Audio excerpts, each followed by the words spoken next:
وسارعوا إلى مغفرة من ربكم وجنة عرضها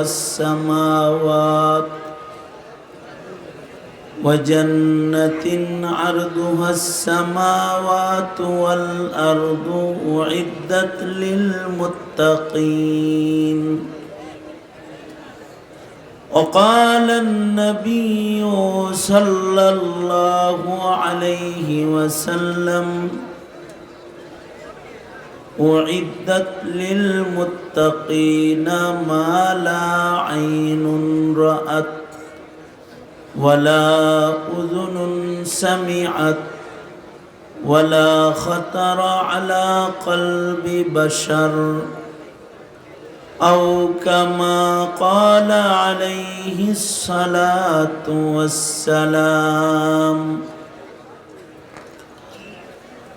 اللهم صل على محمد وعلى آل محمد كما صليت على إبراهيم وعلى آل إبراهيم إنك حميد مجيد.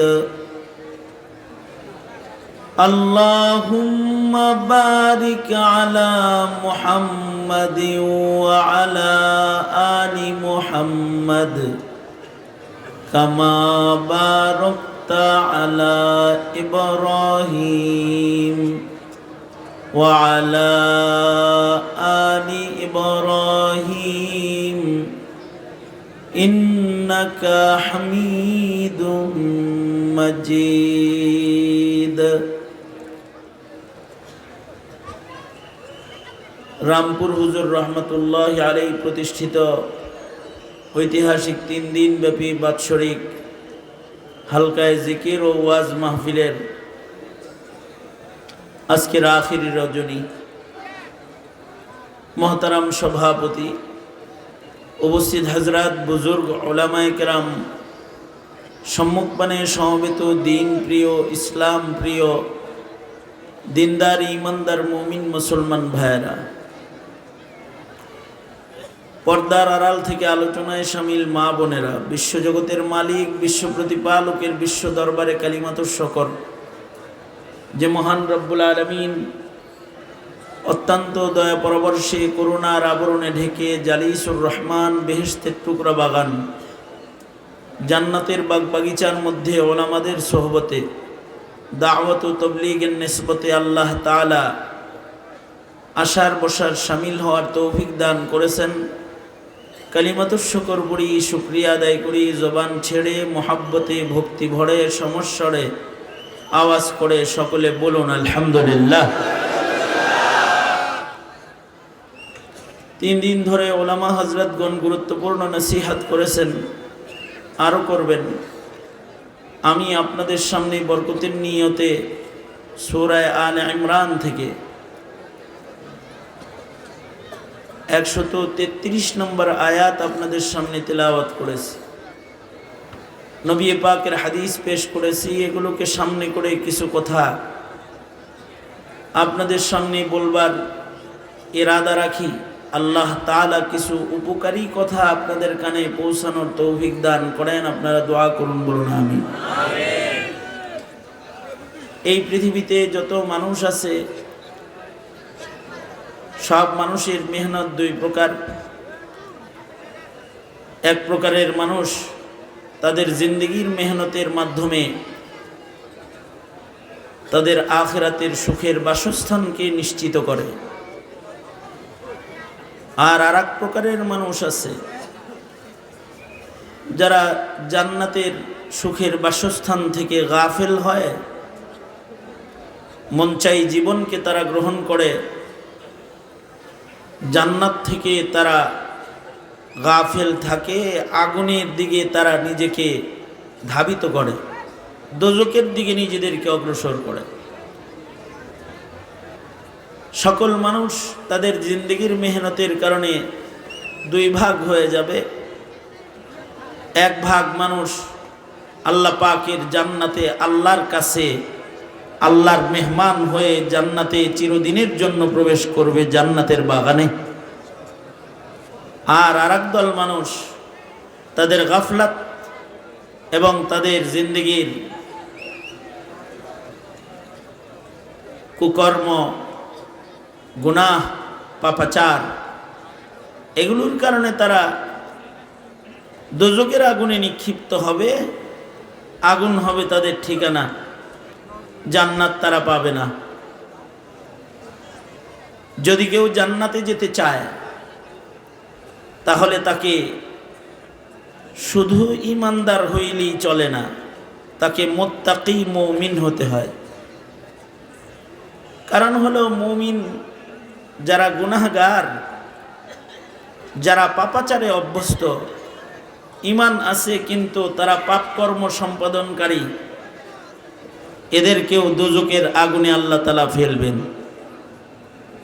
ঈমানদার হওয়ার পরেও কিছু ঈমানদার দোজখে পড়ে যাবে।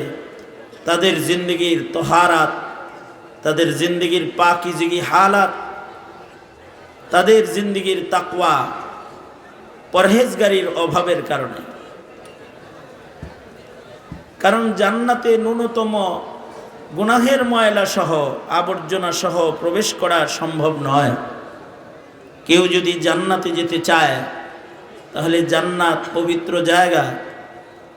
শুধু ঈমানদার হলে যথেষ্ট না, তাকে পবিত্র ঈমানদারের খাতায় নাম লেখাইতে হবে। তারপরে সে পবিত্র জান্নাতে যাওয়ার উপযুক্ত হিসেবে বিবেচিত হবে।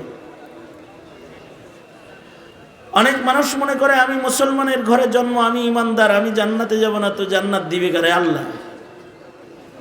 জান্নাত দিবে যারা জান্নাতে যাওয়ার মেহনত করবে তাদেরকে।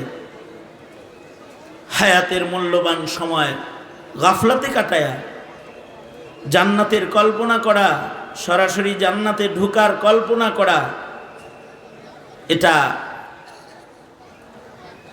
মুমিনের জন্য শোভা পায় না। কারণ কল্পনার রাজ্যে ঘুরে ঘুরে আল্লাহর জান্নাত দখল করা যায় না।